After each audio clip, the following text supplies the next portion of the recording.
अस्सलाम वालेकुम। मैं हूँ आपकी होस्ट इकरा सलीम और आज एक दफ़ा फिर मैं इल्मी सिटी के प्लेटफॉर्म पे आपके साथ मौजूद हूँ। जैसा कि आप लोग जानते हैं, इल्मी सिटी लाता है बहुत सारे इंफॉर्मेटिव सेशन आपके लिए।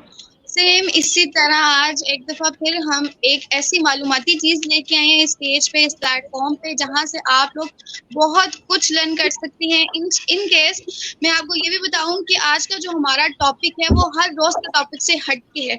इसमें हमने हर चीज को डिस्कस करना है और ये वो टॉपिक है जिस जो कि हर ह्यूमन बीइंग के लिए बहुत ज्यादा जरूरी है। हमारी लोकल लाइफ जो कह लें कि एक ले पर्सन जो अपनी जिंदगी गुजार रहा था, उसको भी पता नहीं होता कि मैं एकदम से अपनी सब चीजें किस तरह डाउन कर रहा हूँ, मैं क्या फील कर रहा हूँ, कैसे फील कर रहा हूँ। आज हम इन सब चीजों को डिस्कस करेंगे और बड़ी डिटेल से डिस्कस करेंगे। जैसे कि आप लोगों के एफबी पे शो हो रहा होगा हमारे सेशन का टॉपिक, तो प्लीज आप उसको देखें और देखें टॉपिक आज हमने कितना हट के लिखा है ना, वाइब्रेशनल। तो आप ये ना देखें कि ये शायद मेडिसिन खा के वाइब्रेट होंगे इसका बिल्कुल इफेक्ट ऐसा नहीं है, ये बिल्कुल कुछ ऑपोजिट है। थोड़ा सा ट्विस्ट है टॉपिक में। आप हमारे साथ रहिएगा, कमेंट्स में पोस्ट करें, आपको जो क्वेश्चन चाहिए हम उसका जवाब देंगे, क्योंकि आज का जो टॉपिक है ये बहुत इंफॉर्मेटिव है और आपके लिए बहुत ज्यादा फायदेमंद है। सबसे पहले मैं वार्मली वेलकम कहूंगी हमारे साथ जो हमारी गेस्ट मौजूद हैं। Thank you so much doctor हमें ज्वाइन करने के लिए, डॉक्टर नायाब। थैंक यू इकरा बुलाने के लिए। जज़ाकल्लाह मैम। और उसके बाद मैं अपने ऑडियंस को इनका इंट्रोडक्शन करवाऊँ। डॉक्टर नायाब जो है हमारे साथ मौजूद है, एनर्जी हीलर हैं और मेडिकल डॉक्टर भी हैं, हिप्नोथेरेपिस्ट भी हैं, रेकी एक्सपर्ट भी हैं और माशाल्लाह और भी बहुत कुछ है। मेरे ख्याल से इतना ही हजम हो जाए ऑडियंस को बहुत है अल्लाह ताला हमें भी इस काबिल करे कि हम भी एक लंबी सी लिस्ट अपने इंट्रोडक्शन की बताएं। और once again thank you so much ma'am हमारे साथ इस स्पेशल टॉपिक के साथ हमें इस प्लेटफॉर्म पे ज्वाइन करने के लिए, क्योंकि आज का ये जो टॉपिक है ये बहुत इंफॉर्मेटिव है और हर पर्सन के लिए, हर लेमैन के लिए भी इसका नॉलेज होना बहुत जरूरी है। हम अपने मैं ऑडियंस को बताते चलूँ, हमारा इस प्लेटफॉर्म पे आने का पर्पज ये है हम आपको हर उस चीज से गाइड कर सकें जो कि आपको नहीं पता। तो आप लोग जब इसको देखेंगे कि ये चीज क्या है, तो इससे आप लोगों को कुछ ना कुछ गाइडलाइंस मिल जाएगी। अगर आप लोग खुद इसको रिजॉल्व कर सके ठीक है, नहीं तो आप लोग किसी भी साइकोलॉजिस्ट से, किसी भी मेडिकल डॉक्टर से, मेडिसिन वाले डॉक्टर से आप जो हैं इस चीज को कंट्रीब्यूट कर सकते हैं। सबसे पहले again warmly welcome ma'am, thank you so much joining us. ये जो टॉपिक है आज का बहुत इंटरेस्टिंग है, बहुत ज्यादा। और सबसे पहले ये मैं पूछूंगी कि जो हमने ऊपर एक अपना हिट लाइन में दिया है कि वाइब्रेशनल मेडिसिन, इसको आप क्या बताती हैं अपने वर्ड्स में? ओके, सो वाइब्रेशनल मेडिसिन को एनर्जी हीलिंग भी कहते हैं। ये दोनों एक ही चीज़ है, ठीक है। और वाइब्रेशन, और जैसे हम जानते हैं एनर्जी किसी भी फॉर्म में मौजूद हो तो वो एक वाइब्रेशन होती है। वो वाइब्रेट कर रही होती है एक सर्टेन रेट पे, जिसको फ्रीक्वेंसी कहते हैं, ठीक है। सो चाहे वो एनर्जी लाइट की फॉर्म में हो, साउंड की फॉर्म में हो, हीट की फॉर्म में हो, there is a vibration associated with it. ये अब जो जिस एनर्जी को हम हीलिंग के लिए यूज करते हैं, इसका कॉन्सेप्ट ये है कि ये एनर्जी कायनात में हर जगह मौजूद है और बेसिकली ये वो एनर्जी है जिससे सारी क्रिएशन बनती है। सो इसको आप सटल एनर्जी भी कहते हैं, बायो फील्ड एनर्जी भी कहते हैं, और ये हर लिविंग और नॉन लिविंग चीज में पाई जाती है।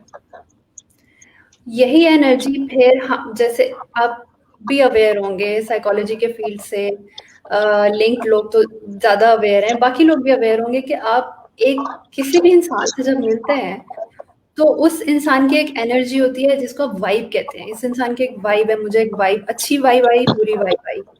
आप किसी जगह में एंटर होते हैं तो उस जगह की एक वाइब होती है, एक एनर्जी होती है, और वो किन चीजों से बनी होती है, वहां पे लोग कैसे रहे हैं, वहां पे चीजें कैसी हुई हैं, वहां पे सिचुएशंस कैसी हुई हैं, खुश लोग रहते थे, उदास लोग रहते थे, लड़ाइयाँ होती थी, झगड़े होते थे, ये सारी चीजें उस जगह की वाइब बनाती है। इसी तरह एक हर इंसान की भी एक वाइब होती है। सो वो वाइब उसके थॉट्स, उसके इमोशन से डिटर्मिन होती है और वो उसके पास एक्सपीरियंसेस से डिटर्मिन होती है। सो जब हम वाइब्रेशनल मेडिसिन की बात करते हैं, हम इसको शॉर्ट फॉर्म में ये कह सकते हैं कि वाइब्रेशनल एनर्जी, ये वाइब्स एनर्जी है कहीं से जो हमें आती है in front of the person, या हमें उसके चले जाने के बाद आती है, जो फीलिंग्स जो होती हैं, इन शॉर्ट ये वो एनर्जी है। बिल्कुल।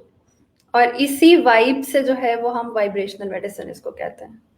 सो वाइब्रेशनल मेडिसिन में हम इस एनर्जी को, जो कि थॉट्स भी हैं, इमोशंस भी हैं और फिजिकल बॉडी भी है, तो इस हीलिंग को जो हम एनर्जी के लेवल पे कर रहे होते हैं, इसको हम वाइब्रेशनल मेडिसिन कहते हैं या एनर्जी हीलिंग कहते हैं।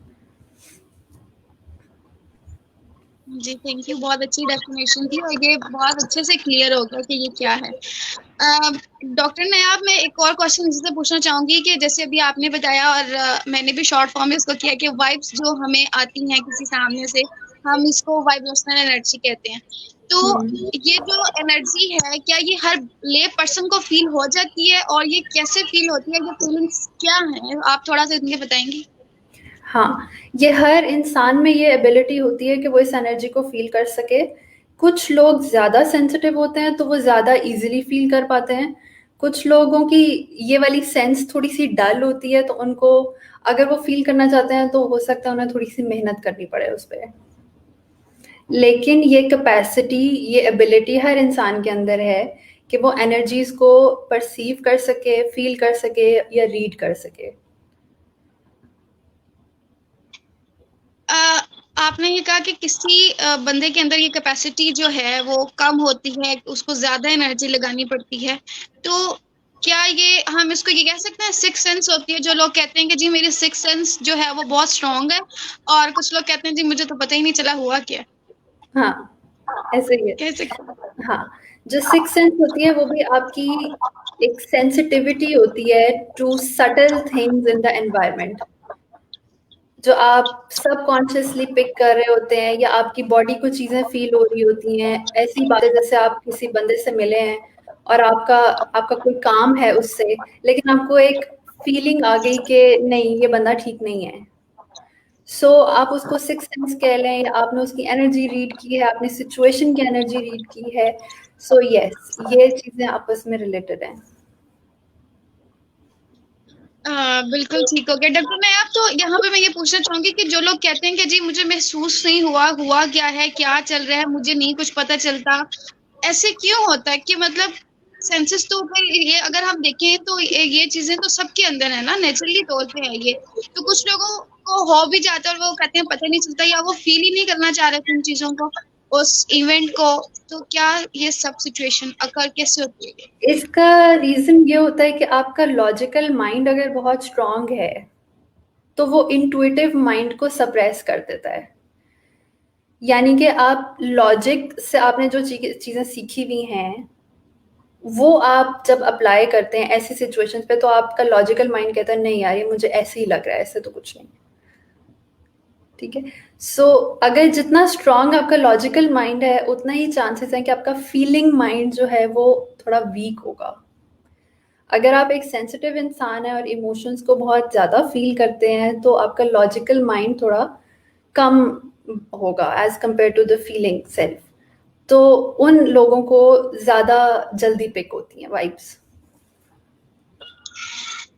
डॉक्टर नया, आपकी बात से एक और क्वेश्चन मुझे आ गया कि लॉजिकल और सेंसिटिव का भी आपने जिक्र किया, तो क्या ये नेचुरली तौर पे ऐसे होता है कि जिसकी एक चीज स्ट्रॉन्ग है उसकी दूसरी चीज थोड़ी सी वीक होगी उससे, या ये पर्सन टू पर्सन वेरी करता है? और कभी ऐसा भी होता है कि हर बंदे में ये दोनों चीजें जो हैं वो स्ट्रॉन्ग हो, मतलब दोनों चीजें ही उसको बड़ा अच्छा रिस्पॉन्स दे रही हो?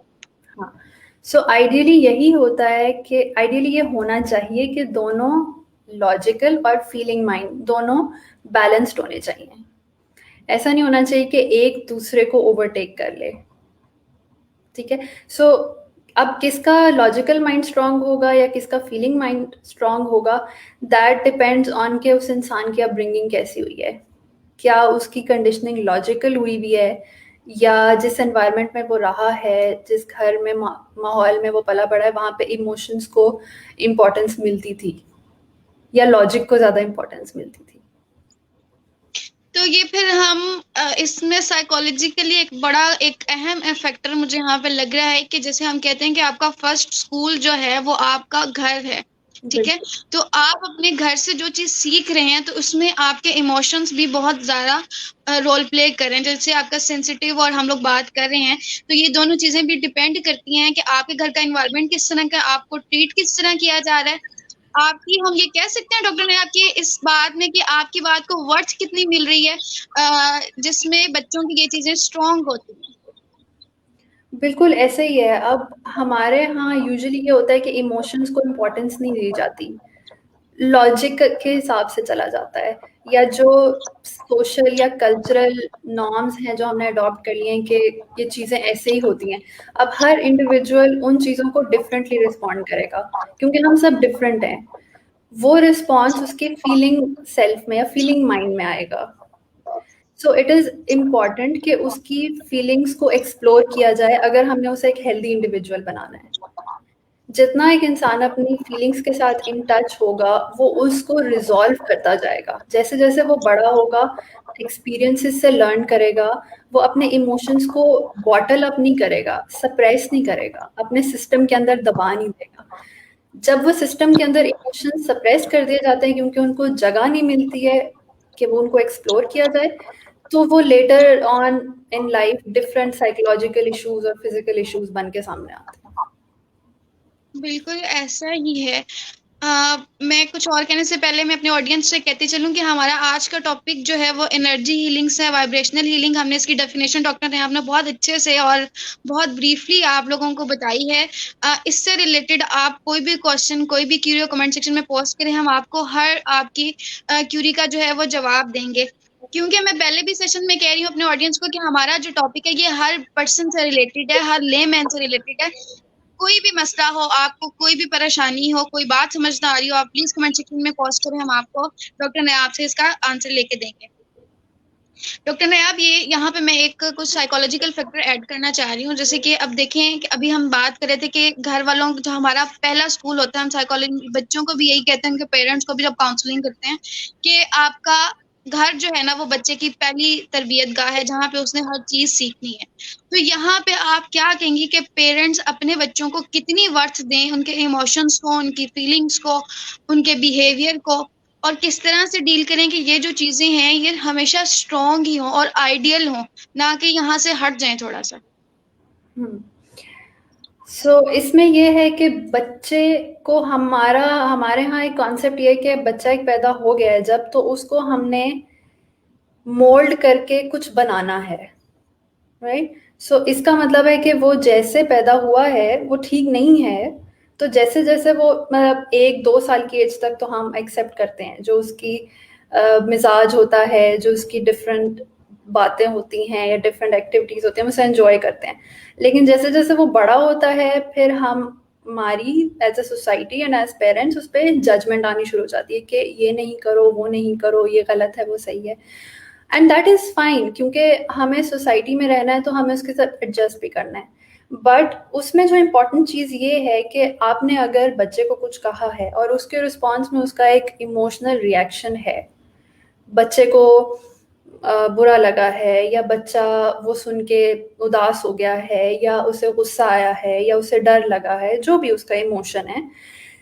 यहाँ पे ये चीज़ ज़रूरी है कि उसके इमोशन को अंडरस्टैंड किया जाए और उसको वैलिड समझा जाए, क्योंकि किसी भी इंडिविजुअल, किसी भी ह्यूमन बीइंग के इमोशंस वैलिड होते हैं उसके लिए। अगर उस पॉइंट पे आप बच्चे को ये कहते हैं कि मत फील करो, जो तुम फील कर रहे हो वो तो फील होना ही नहीं चाहिए, वो तो गलत है। अगर एक बच्चे को डर लग रहा है, उसने स्कूल में पहले दिन जाना है फॉर एग्जाम्पल, और उसके पेरेंट उसको कह रहे हैं कि तुम्हें तो डर नहीं लगना चाहिए, देखो सब जाते हैं। उसका जो फियर को एक्सप्रेस करके रिजॉल्व करने की अपॉर्चुनिटी थी वो हमने लूज कर दी है। अब वो फियर जो है वो एक एनर्जी है। अब वो एनर्जी, कोई भी एनर्जी जो है वो अपने आप को एक्सप्रेस करना चाहती है। जब वो एक्सप्रेस नहीं होगी तो वो अंदर दब जाएगी। अब वो आपके सिस्टम में बैठ जाती है, आपके टिश्यूज में इमोशंस स्टक हो जाते हैं। ये अब लेटेस्ट बहुत सारी ऐसी रिसर्चेस आ रही हैं, सोमैटिक थेरेपी पे आ रही है कि माइंड और बॉडी का क्या कनेक्शन है। इट इज़ वेरी इंपॉर्टेंट कि अर्ली एज से इमोशनली इंटेलिजेंट एनवायरनमेंट में या इमोशनली हेल्दी एनवायरनमेंट में बच्चे को बड़ा किया जाए, अदरवाइज बड़े होके बहुत से साइकोलॉजिकल इश्यूज आ सकते हैं। बिल्कुल आपने ऐसी किया, मैं भी साइकोलॉजिकली उसको बहुत ज़्यादा अहमियत देती हूँ कि ये बात है कि जब हम बच्चे को एक्सप्रेस ही नहीं करने देंगे उसकी फीलिंग्स, उसकी बातें, उसके इमोशंस, तो वो तो फिर अंदर ही अंदर हर चीज़ वहीं पे ही रहेगी ना, कोई बाहर तो नहीं आएगी।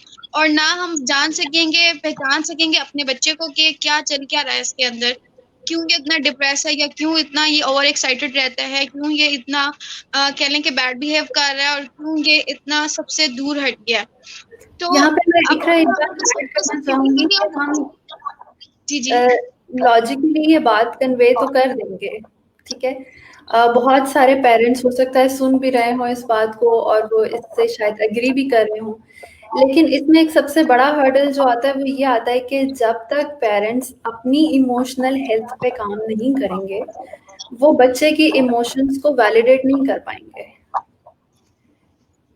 क्योंकि आप बिल्कुल किसी भी इंसान को उतना जान सकते हैं जितना आप अपने आप को जानते हैं। सो जब आप अपने इमोशंस के साथ आप अवेयर नहीं है, आपको पता नहीं है कि आपके अंदर क्या चल रहा है, आप क्यों किस बात पे रिएक्ट करते हैं, तो आप और उसका उसका हल क्या होना चाहिए, उसको सही किस तरह से रिजॉल्व करना चाहिए, जब तक आप खुद अवेयर नहीं है आप दूसरे को भी नहीं कर सकते। So there is a good chance कि अगर पेरेंट इमोशनली हेल्दी नहीं है तो चाहे वो लॉजिकली मेंटली जितनी भी कोशिश कर ले वो नहीं कर पाएगा। बिल्कुल ऐसी है, ये तो बहुत इंफॉर्मेटिव बात किया। और यहाँ से आज मैं वो बात देखती हूँ कि अक्सर वो कहते हैं कि बच्चे जो होते हैं ना, वो एक पार्ट होते हैं जिसे आप सीख लें। तो मेरे ख्याल से यहाँ पे ये बात कहनी गलत नहीं होगी कि जब हम बच्चों के इमोशंस को देख रहे होते हैं, अगर उसका कनेक्ट करें अपने इमोशंस के साथ, तो समझ लें कि हम खुद को पढ़ रहे हैं बच्चों को पढ़ने के साथ साथ। तो बिल्कुल। अपने इमोशंस उसी ड्यूरेशन में हम अपने इमोशंस स्ट्रॉन्ग करें, और देन अपने बच्चों के करें। जबकि हम अगर वो कह लें ना कि अगर एक बिल्डिंग खुद बिल्कुल कवर नहीं है तो उसके ऊपर छत तो नहीं ना बन सकती, जब तक कि वो खुद फुल नहीं बनेगी, बिल्डअप नहीं होगी, वो खुद ही तामीर नहीं, उसके ऊपर मजीद तामीर क्या करनी है, वो फिर जो भी खड़ा करेंगे नीचे ही गिरेगा। तो ये बिल्कुल। बहुत अच्छी एक एग्जाम्पल है, और बहुत एक लॉजिकली भी बात है कि जब आप खुद स्ट्रांग होंगे तभी आप सामने वाले पर्सन को स्ट्रांग करेंगे। मिस अगर हम डॉक्टर नयाम अगर हम देखें, इसके नेचुरली जो फैक्ट्स हैं वो बहुत ज्यादा आते हैं, फिजिकली भी हेल्थ के ऊपर भी बहुत आते हैं, अगर हम कुछ डिस्कस कर लें तो। एनर्जी हीलिंग के फिजिकल इफेक्ट्स की बात कर रही हैं आप? हाँ, अच्छा। अब इसके बारे में थोड़ा सा मैं पहले जो कॉन्सेप्ट बताया उसी को आगे लेके चलूंगी। हमारी ह्यूमन बॉडी भी एनर्जी से बनी है, सिर्फ माइंड और इमोशंस नहीं, ठीक है। ये बात अब साइंटिफिकली प्रूव हो चुकी है, बहुत पहले आइंस्टाइन ने कर दी थी कि E is equal to mc², यानी कि ऑल मैटर इज एनर्जी। सो इसका मतलब है कि हमारे ह्यूमन बॉडी भी एनर्जी की ही एक फॉर्म है। सो जब हम एनर्जी हीलिंग करते हैं तो हम माइंड, इमोशंस और बॉडी, ये 3 लेवल्स होते हैं इंसान के जिस पे प्राइमरीली इंसान एग्जिस्ट करता है। सो इन तीनों लेवल्स में बैलेंस आता है। बॉडी की एनर्जी में भी जहाँ इम्बैलेंसेस हैं वो भी बैलेंस में आएंगे, इमोशंस के भी और माइंड के भी। सो इसमें आपको किसी भी तरह के हेल्थ इश्यूज हैं तो इससे वो डेफिनेटली इम्प्रूव होते हैं।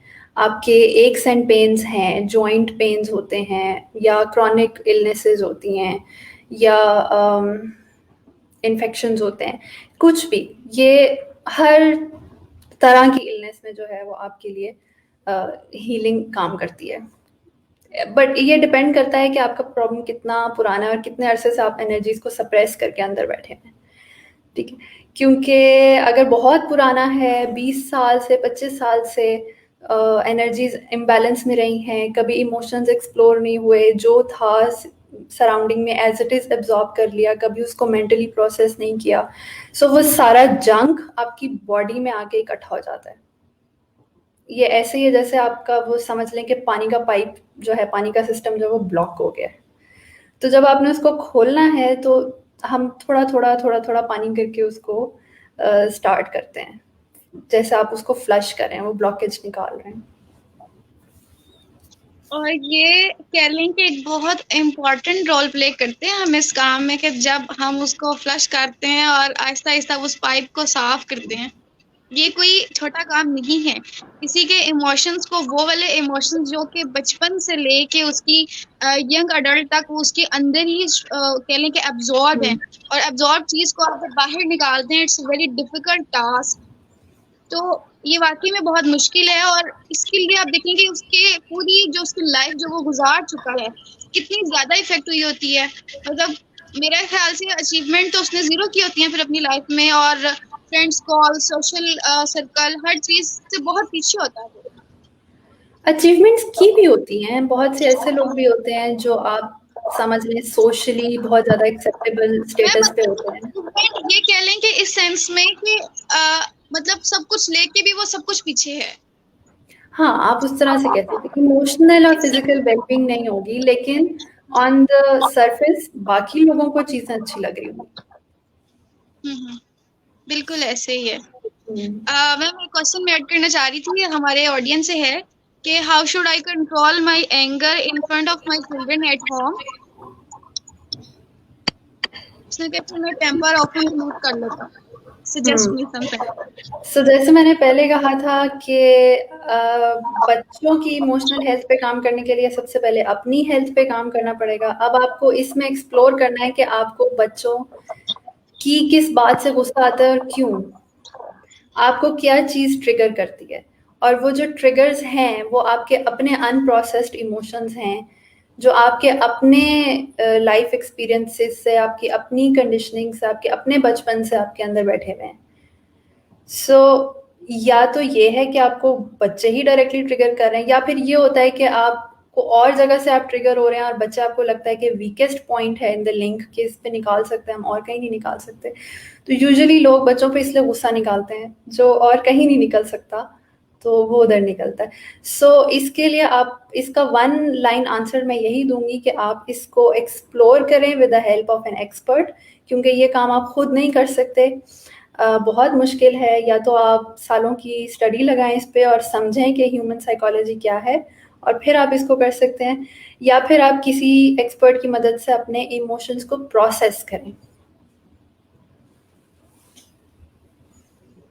बिल्कुल ऐसे ही है, मैं भी एग्री करती हूँ। और ये वाकई में एक वीक पॉइंट होता है, और सबको लगता है कि बच्चों पे हम जाके अपनी फ्रस्ट्रेशन निकाल दें और बात खत्म। और ऐसे नहीं होता। हम ये समझ लें कि अपनी फ्रस्ट्रेशन निकाल के हम वही फ्रस्ट्रेशन बच्चों में डाल देते हैं, और जो कि अगर उन एनर्जी की टर्म्स में मैं बात करूं तो वही, ये बेसिकली इमोशन था एंगर का, जो कहीं और से आपने रिसीव किया। ठीक है, ये एज आप समझे कि एनर्जी का एक पैकेट होता है जो कोई आपको देता है, पकड़ाता है, और अब आपसे हैंडल नहीं हो रहा तो आप किसी और को दे देते हैं।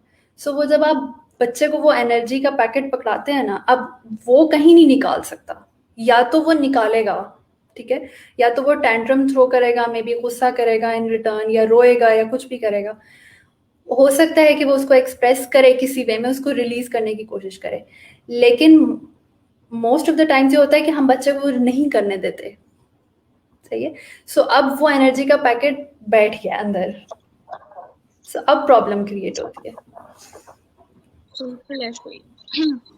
और फिर हम लोग मैं क्या कहूँ यहाँ पे पेरेंट्स को, यहाँ पे ये एक हमारी सोसाइटी का पाकिस्तान में तो बहुत कॉमन फैक्टर है कि बस जाके बच्चों को कह दिया, डांट दिया।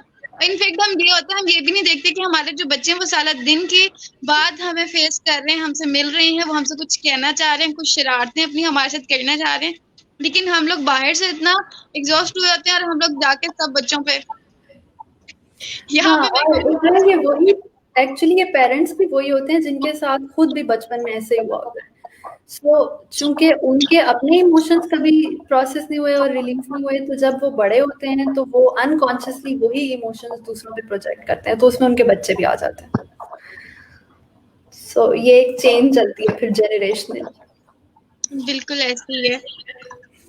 Transformation of energies from one body to another, how it's work और फीलिंग एक्सेट्रा, एक्सप्लेन प्लीज। मेरे ख्याल से अभी हमने इसका आंसर दे दिया है। ट्रांसफॉर्मेशन ऑफ एनर्जी आप किस तरह कर रहे हैं। एंगर की एग्जांपल आपने जब दी है, तो वो यही है कि जब आप अपनी फ्रस्ट्रेशन बच्चों पे निकालते हैं तो समझ लें आपने अपना एक वो एनर्जी का, गुस्से वाली एनर्जी का पैकेट उठा के अपने बच्चों को दे दिया कि ये आप रख लो, और इसको आसान लफ्जों में मैं बता रही हूँ कि अब आप इसको रख लो और महफूज कर लो। वो जो बच्चे हैं वो फ्रस्ट्रेशन किसी भी तरह से निकाल सकते हैं। हो सकता है वो अपने किसी छोटे बहन को मार दें, वो खाना ना खाएं, वो चले जाएं, सो जाएं जल्दी, किसी से बात ना करें, डिप्रेस हो जाएं, फ्रेंड्स के साथ लड़ाई कर लें। तो ये एनर्जी का जो पैकेट है, गुस्से वाली एनर्जी का जो पैकेट है, फ्रस्ट्रेशन का, ये ट्रांसफर फिर होता रहेगा। तो इसका बेहतर यही है कि आप जब आपके पास ये पैकेट, आप इसको डायरेक्ट फ्लश कर दो, ना कि आप किसी में ट्रांसफर करें। ये आसान लफ्जों में। अच्छा, इसके अलावा मैं एक और बात यहाँ पे ऐड करूंगी, ये है इमोशंस जो एक दूसरे को अफेक्ट कर रहे हैं। इसके अलावा हमारी थॉट्स भी हर वक्त एक दूसरे को अफेक्ट कर रही होती हैं। अगर आप किसी के बारे में अच्छा सोच रहे हैं तो भी आपकी एनर्जी उसकी एनर्जी के साथ कनेक्ट कर रही होती है और आपकी एनर्जी उसको इन्फ्लुएंस कर रही होती है पॉजिटिवली। अगर आप किसी के बारे में बुरा सोच रहे हैं तो आपकी एनर्जी उसको नेगेटिवली इन्फ्लुएंस कर रही होती है। सो इस लेवल पे भी हम कनेक्टेड हैं। बिल्कुल ऐसे ही है ये। आप कह लें कि ह्यूमन पर्सन जो है ना, मतलब अपनी फीलिंग्स को स्ट्रॉन्ग करें। अगर आप अच्छी वाइब्स जो हैं वो प्रोड्यूस करना चाहते हैं अपनी सोसाइटी में। मिस, अगर मैं डॉक्टर नयाब, अगर मैं यहाँ पे एक लॉ की बात करूँ कि लॉ ऑफ अट्रैक्शन भी है, कुछ मैंने पढ़ा था, आप इसको थोड़ा सा अगर एक्सप्लेन करें, वो इससे बहुत रिलेट करता है। हाँ, okay, so law of attraction is a spiritual law of the universe. इसका मतलब ये है कि कायनात में जो भी एक्टिविटी हो रही है उसकी फाउंडेशन जो है वो लॉ ऑफ अट्रैक्शन पे है। अब लॉ ऑफ अट्रैक्शन क्या है कि लाइक अट्रैक्ट्स लाइक। इसका मतलब है कि जिस तरह की एनर्जी आप एमिट कर रहे हैं उसी तरह की एनर्जी आपको वापस मिलेगी। अब इसमें आपके थॉट्स भी हैं, आपके इमोशंस भी हैं। अगर आप इमोशनली अच्छा फील कर रहे हैं तो जो आपके साथ सिचुएशंस क्रिएट होंगी वो ऐसी होंगी जो आपको मज़ीद अच्छा फील कराएंगी, राइट? अगर आप बुरा फील कर रहे हैं, ऐसा होता है कि अगर आप उठते हैं, आप किसी वजह से बुरा फील कर रहे हैं या एक शुरू में चीज़ गलत हो जाती है और फिर उसके बाद पूरे दिन में हर चीज़ गलत होती जाती है ना। That's just a tiny example of law of attraction. इसी तरह से जो आपके बिलीव्स होते हैं वो आपकी रियलिटी को क्रिएट कर रहे होते हैं। मीनिंग के अगर आपका बिलीफ है कि I am unworthy of love for example, तो आपको ऐसे ही लोग मिलेंगे जो आपका ये बिलीफ मजीद स्ट्रॉन्ग करेंगे। अगर आपको ऐसा लगता है कि आई एम जैसे फॉर एग्जाम्पल पैसे तो बहुत मुश्किल से कमाए जाते हैं, या अमीर होना सिर्फ 2 नंबरी से पॉसिबल है, अगर आपका ये बिलीफ है तो आपको ऐसे ही लोग और ऐसे ही सिचुएशंस मिलेंगी जो आपका ये बिलीफ रिफ्लेक्ट बैक करेंगे आपके ऊपर। अब इसका पर्पस क्या होता है? पर्पस ये होता है कि एक यूनिवर्स का एक सेटअप है कि आप जिस तरह आप खुद को, आप अपनी शक्ल कभी भी आईने के बगैर नहीं देख सकते। इसी तरह से आप अपनी शख्सियत को अपने रिफ्लेक्शन में देखते हैं जो कि एक्सटर्नल वर्ल्ड है, एक्सटर्नल रियलिटी है। मकसद ये होता है कि आप इस रिफ्लेक्शन को देखें और अपने बारे में अवेयर हों, अपने आप को पहचानें। जब तक आपको एक सिचुएशन नहीं मिलती जो आपको ट्रिगर करे, आपको पता नहीं चलता कि ये बिलीफ आपके अंदर है, जब तक वो मटेरियलाइज नहीं होता। और जब वो मटेरियलाइज होता है, ऐसी सिचुएशंस बनती हैं, आपको फील होता है, फिर आपके अंदर एक इमोशन राइज करता है कि either you like this belief और you don't like this belief. So depending on that you can change the belief. तो हम ये कहते हैं कि लॉ ऑफ अट्रैक्शन जो है, अभी जैसे हमने एनर्जी हीलिंग की बात की, वाइब्स की बात की, तो ये पॉजिटिव और नेगेटिव वाइब्स दोनों से रिलेट है, यानी कि पॉजिटिव और नेगेटिव थॉट्स दोनों से रिलेटेड है। हाँ, अगर आप पॉजिटिव सोच रहे हैं तो पॉजिटिव आएगा। अगर आपके पॉजिटिव बिलीफ्स हैं, फॉर एग्जांपल अगर किसी का बिलीफ है कि मुझे तो बड़े आराम से जॉब मिल जाएगी, और ये जेन्युइन बिलीफ है, मैं एक थॉट लेवल की बात नहीं कर रही, आप अपने कोर में उसको फील कर सकते हैं कि हाँ, मैं वाकई इस बात पे यकीन रखता हूँ कि मुझे बड़े आराम से जॉब मिल जाएगी, तो मिल जाएगी। मतलब यूनिवर्स जैसे हाँ डॉक्टर आप, मैं एक बात यहाँ पे कंफर्म करना चाह रही हूँ कि जैसे वो कहते हैं कि इस्लाम को भी अगर थोड़ा सा निकले कि अल्लाह ताला कहते हैं कि मैं आपका गुमान हूँ, आप जैसा सोचोगे आपको वैसा मिलेगा। तो ये बात यहाँ पर आ सकती है कि हमारे पॉजिटिव वाइब्स हैं और स्ट्रोंग हो, मतलब हाँ वहां पे कोई शक शुबा ना हो, स्ट्रोंग हो फुल के मुझे मिल जाएगी, मतलब मैं कर लूंगा, तो हम कर लेते हैं। अगर हम ये कह लें कि मैं कर लूंगा और शायद मैं नहीं कर सकता, तो यहाँ पे फिर कह लें कि हम थोड़ा सा डाउन हो गए खुद ही। हाँ। अब जितना उस बिलीफ में इम्प्योरिटी होगी ना, उतना ही वो इम्प्योरिटी मैनिफेस्ट होगी आपकी एक्सटर्नल रियलिटी में। सो लेट्स से 50-50 है तो 50-50 ही रिफ्लेक्ट हो रहा होगा। सही हो गया। वो फिर ये बात है कि जब हमने बायो पढ़ी तो वो सर कहते हैं कि जी न्यूरॉन्स को आप जितना मैसेज कन्वे करते हैं वो फौरन से दिमाग को वही पहुंचा देता है कि वो वाइब्स उसने दे दी, आपने कहा कि मैं शायद कर सकता हूँ, शायद मैं नहीं कर सकता, तो वो काम इस तरह कि आपने आधा कर लिया और आधा छोड़ दिया, और एंड पे कहते हैं मैं देखा, मैंने कहा था शायद मैं नहीं कर सकता। हाँ हाँ, आपने अगर लाइफ में कुछ भी अचीव करना है तो उसके लिए फोकस्ड होना जरूरी है। जब आपका बिलीफ स्प्लिट होता है ना, तो आपकी एनर्जी 2 डायरेक्शंस में मूव कर रही है। एक वो है जो करना चाह रही है और एक वो है जो नहीं करना चाह रही। सो आप कहीं भी नहीं जाएंगे, थोड़ा सा आगे बढ़ेंगे और रुक जाएंगे। सो फोकस करना जरूरी है। तो हम इस चीज के इसको इम्प्लीमेंट में लाने के लिए इस वर्क को, इस लॉ को पॉजिटिव साइड पे हमें क्या इस तरह के स्टेप्स करने चाहिए कि हम अपने जो बिलीव्स हैं वो पॉजिटिव रखें, अपना जो गुमान है वो पक्का रखें, यकीन पुख्ता रखें कि हम इन चीजों पे इम्प्लीमेंट कर सकें। हाँ, सबसे पहले तो ये।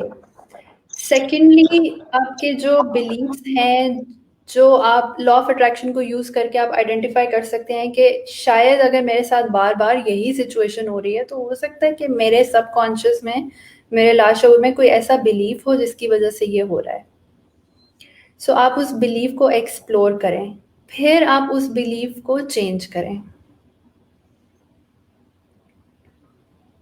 क्योंकि बहुत सारे बिलीफ ऐसे हैं जो हमें एज इट इज मिल जाते हैं, सोसाइटी से, एजुकेशन से, अपने इर्द गिर्द देख के। सो कंडीशन हो जाते हैं, हमें पता भी नहीं होता कि वो हमारा बिलीफ है।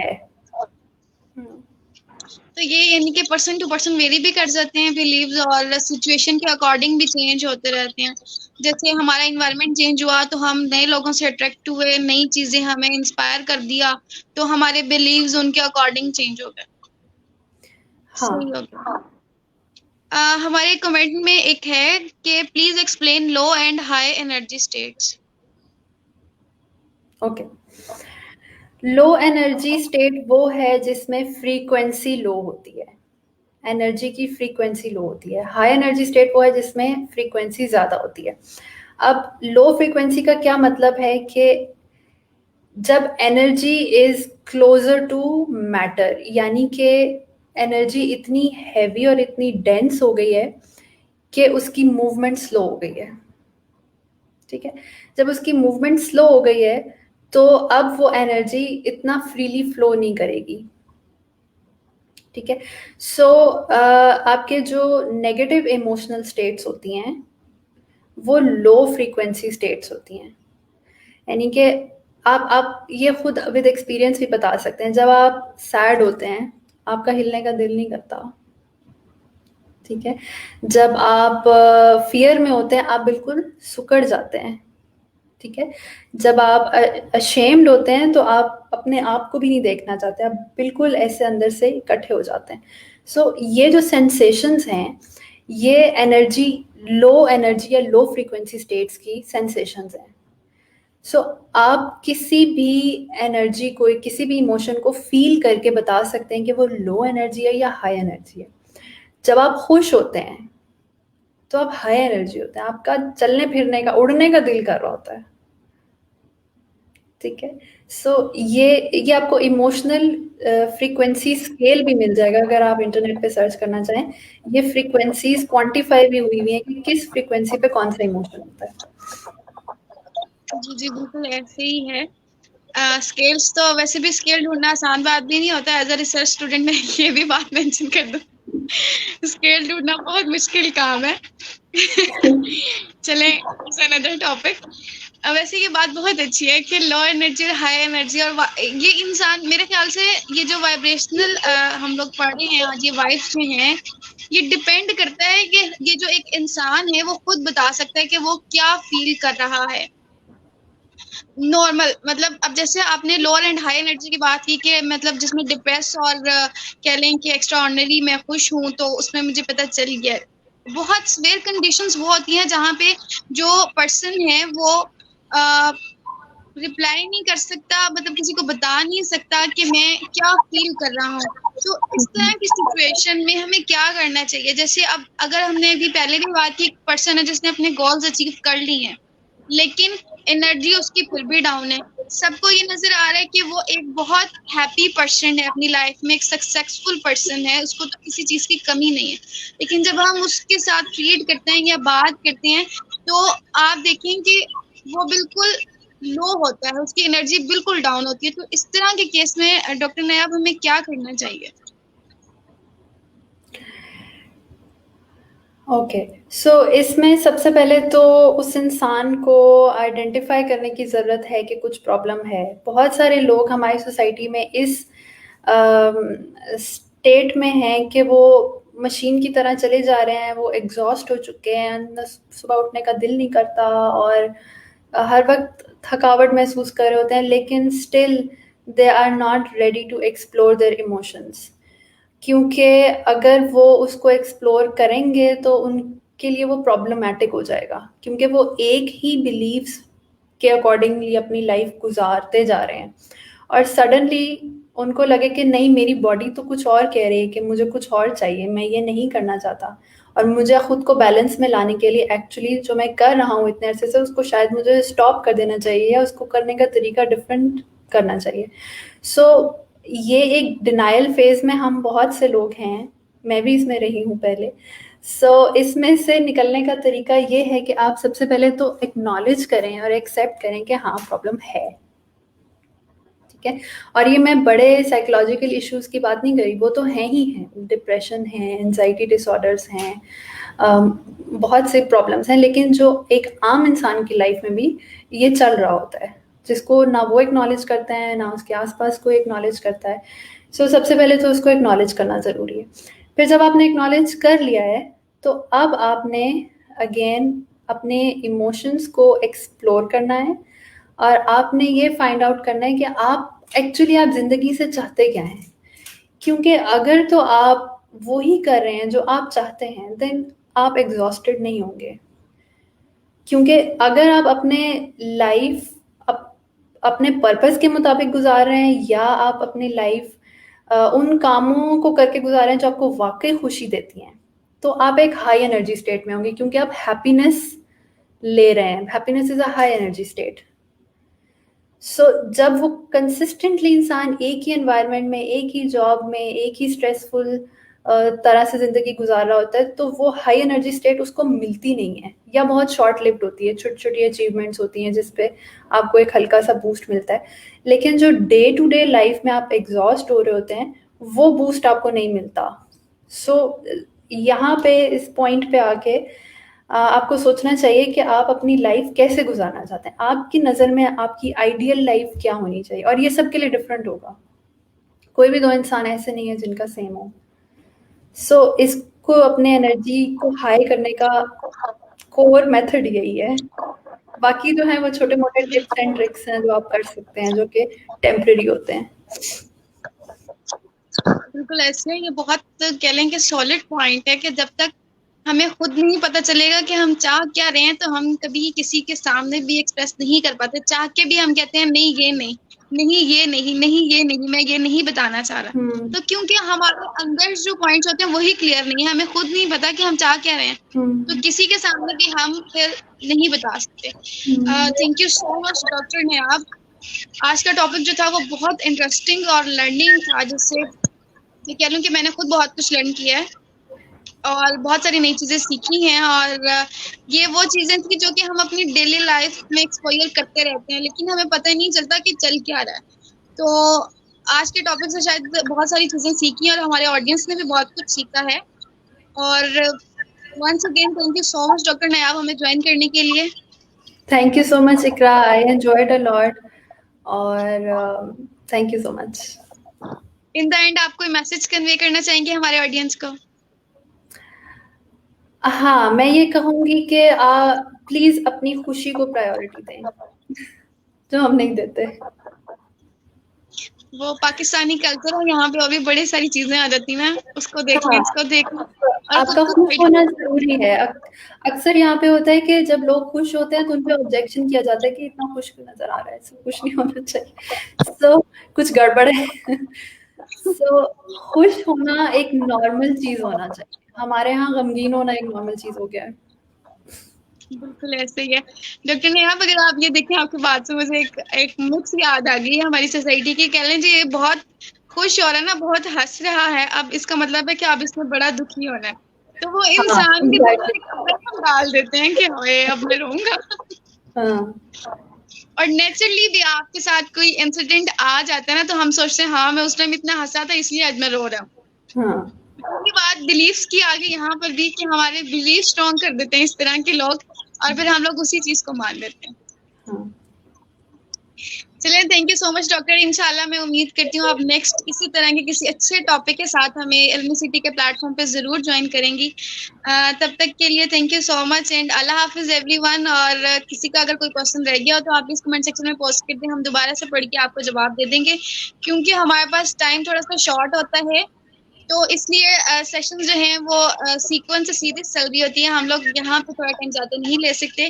बहुत माजरत करती हूँ मैं अपने ऑडियंस को, जिनके क्वेश्चंस रह गए हैं आप कमेंट सेक्शन में पोस्ट कर दें, और हम आपको जवाब दे देंगे जैसे ही पढ़ेंगे। और उसके साथ अगर आप ये चाहते हैं कि ये बेनिफिट मिले दूसरे लोगों को भी, तो प्लीज़ आप ये हमारा सेशन जो है जितना ज़्यादा शेयर करेंगे उतना ज़्यादा बेनिफिट होगा, क्योंकि ये टॉपिक आम टॉपिक नहीं था, ये बहुत इंटरेस्टिंग टॉपिक है और बहुत इंफॉर्मेटिव है, जिसके बारे में हर ले पर्सन का जानना बहुत जरूरी है। तब तक के लिए अल्लाह हाफिज। मैं उम्मीद करती हूँ आप सब लोग इसको जरूर शेयर करेंगे। Thank you so much. अल्लाह हाफिज everyone. Thank you so much. अल्लाह हाफ़िज़।